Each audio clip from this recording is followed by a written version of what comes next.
The next phrase, Mark tells us Jesus stood still. I just love that little phrase. Over all the hubbub, with all that must have been going on in his mind as he began now to really get close to the end, Jesus had been doing that major paying attention thing. He stood still. He heard the cry, "Call him here," Jesus orders. I think it's really significant that Jesus doesn't make his way to the side of the road to bend over where blind Bart is sitting. In the earlier story of the healing of the blind man at Bethsaida, the scripture told us friends brought the blind man to Jesus and they begged Jesus to heal him. Here, Jesus stood still, and the friends do what Jesus ordered. They call to Bart. They also do not go to him. They say, "Hey, Bart, take heart. Get up, he's calling you." At which scripture says, he threw off his cloak, he sprang up, and he came to Jesus. You know, sometimes we need others to carry us, to lead us, to help us. But sometimes we've got to walk on our own, despite our shortcomings, our misgivings, our disabilities. The walk of faith is a both-and proposition, the desire of our own heart. If we don't want to know Jesus, it don't matter how many people bring us there. So we have to have the desire of our heart and the presence of sisters and brothers on the way. Well, then Jesus asks the same question that he had asked James and John. "What do you want me to do for you?"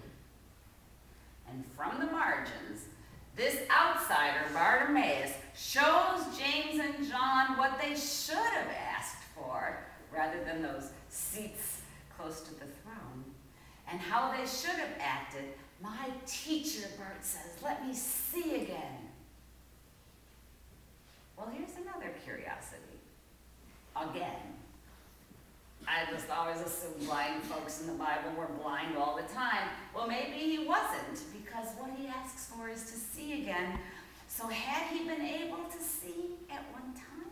Had the disciples been able to see, if only a little bit, time and again, but they keep falling back into their old blindness? Oh, how about us? Have we not gotten closer and then moved farther away in our own faith walk over the course of time? Could this not be the plaintive cry of our own hearts this morning? "Teacher, let us see again." Well, when Bart gets to Jesus, Jesus is very succinct. "Go. Your faith has made you well." No saliva on the eyes here, no taking him aside and having a conversation. Just go. Your faith has made you well. The faith of blind Bart in the power and mercy of Jesus has made him well. He's free now to go into his life, which he does. Bart regained his sight and followed Jesus on the way. He doesn't go, he comes. He joins. He becomes one right here at the end, a week, less than a week perhaps, before Jesus is crucified. Perhaps he's even one of those unnamed one who gathers at the foot of the cross. We'll never know, except that the blind man who was told to go came. So just a couple more comments about this brief passage in the overall context of Mark. When I was in Cleveland, Jean preached on that part of the lectionary where the rich man comes to Jesus. This was the man, who just couldn't quite give up everything to follow. While Bartimaeus doesn't possess much, this blind beggar, the little that he has, his cloak, something he needs to survive, he casts it aside and springs up when Jesus calls. Apparently, he's confident that he won't be returning to his spot there by the side of the road begging. Another of the commentators described this beautifully. Faith sits leaning forward, ready to leap at the opportunity to answer God's call whenever it might come, and shows itself willing to shed whatever holds it back from making that journey. Again, from the story of the rich man, Jesus, looking at him, loved him, Mark says, and then said to him, "You lack one thing. Go and sell all that you have and give the money to the poor. Then come and follow me." Scripture says when the rich man heard this, he was shocked and went away grieving because he had many possessions. The rich man was explicitly invited to let go of what held him back and follow Jesus, but with great sadness, he can't go there. This other man, this blind beggar, freed of what holds him down, decides presumably with great joy and gratitude to go and follow, even on the way of suffering and death, which is just ahead. It's just an interesting contrast that Mark provides us with. In Mark's gospel, Bartimaeus is the only one of the people healed by Jesus who then follows him on the way. Again, the timing that Mark places all this cannot be accidental. So, what's Jesus trying to say to us today? Take your pick. There's a whole list of things in this little dense passage. How blind are we? That's the obvious. Are we leaning forward, ready to leap at the opportunity to answer God's call?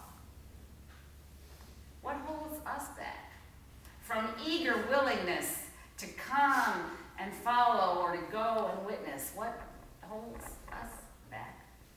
Isn't it just true that the more we have, the more we try to figure out a way to kind of finesse our faithfulness? Surely Jesus didn't really mean to sell what we have and give to the poor. Surely Jesus doesn't mean that we should leave even our cloak behind at that moment's notice.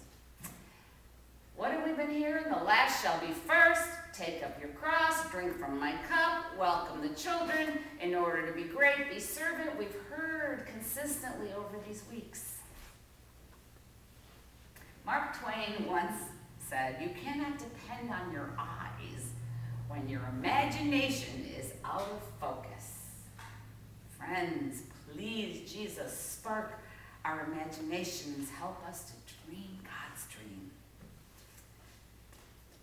And the Old Testament scholar Walter Brueggemann once wrote, "I think much of the church has lost its way. We worry about rules and morality. We worry about members and dollars. We worry about culture wars and church splits. We worry about imposing our way on others in order to get everyone in the right on morality or piety or liturgy, as though we had not